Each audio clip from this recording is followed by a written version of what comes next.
Oh, hi. We had a nice chat about Kraft Mac and Cheese's old mascot last time you were here, so I figured this time we could just kick back, relax, and enjoy a good old-fashioned, and pretty lazy, compilation of classic Kraft commercials. Starting off with number 15. Let's roll the clip.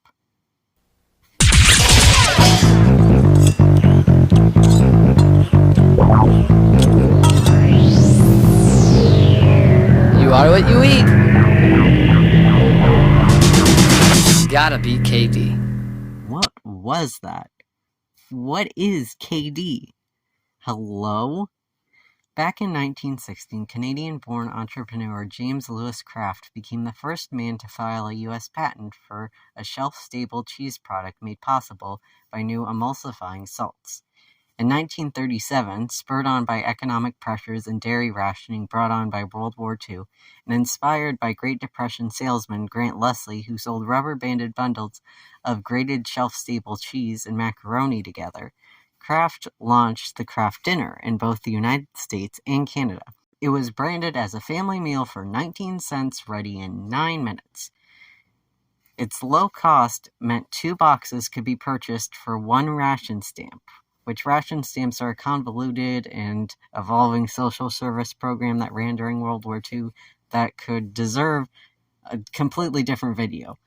But needless to say, it meant you could get 2 complete meals for your family for a very low cost. Its hearty portion and quick prep time meant it was ideal for changing family structures. Due to the 10-month shelf span of the dairy-based meal, Kraft Dinner did particularly well in Canada, where refrigerators in the home were not yet common. It continues to be a huge staple. Canadians statistically eat 55% more Kraft mac and cheese annually than Americans, which is an average of about 3 whole boxes per person per year. To put it in perspective, that's about 17% of all of Kraft's global distribution going to just Canada. So, they're the same thing. Well, yes and no. While they stem from the same place, if you actually held a Kraft Dinner box, you'd notice 2 key included ingredients Kraft mac and cheese does not have: cheddar cheese and butter. The equivalent in the American pasta dish is an undocumented process of Kraft making and dehydrating its own cheese sauce and powders.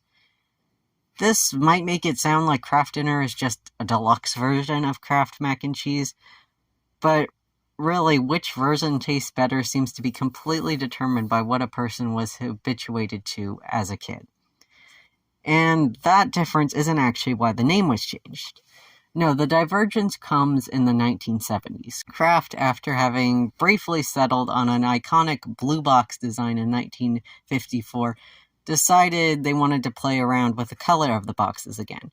So they switched the box to white, and they emphasized the phrase macaroni and cheese on the box. Now, Kraft Dinner, or KD for short, was an established part of the Canadian lexicon and culture. This change to the box really didn't mean anything. But American consumers, they quickly forgot that it was called Kraft Dinner, and the label shrunk and eventually faded completely.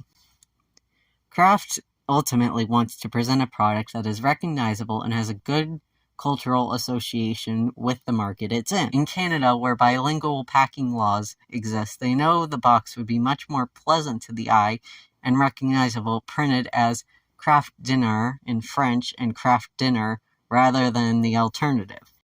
This, coupled with slumping sales in the youth market, prompted their 2015 decision to rebrand to simply KD. In a similar vein, just last year, the American packaging went from Kraft macaroni and cheese to simply Kraft Mac amperstamp cheese.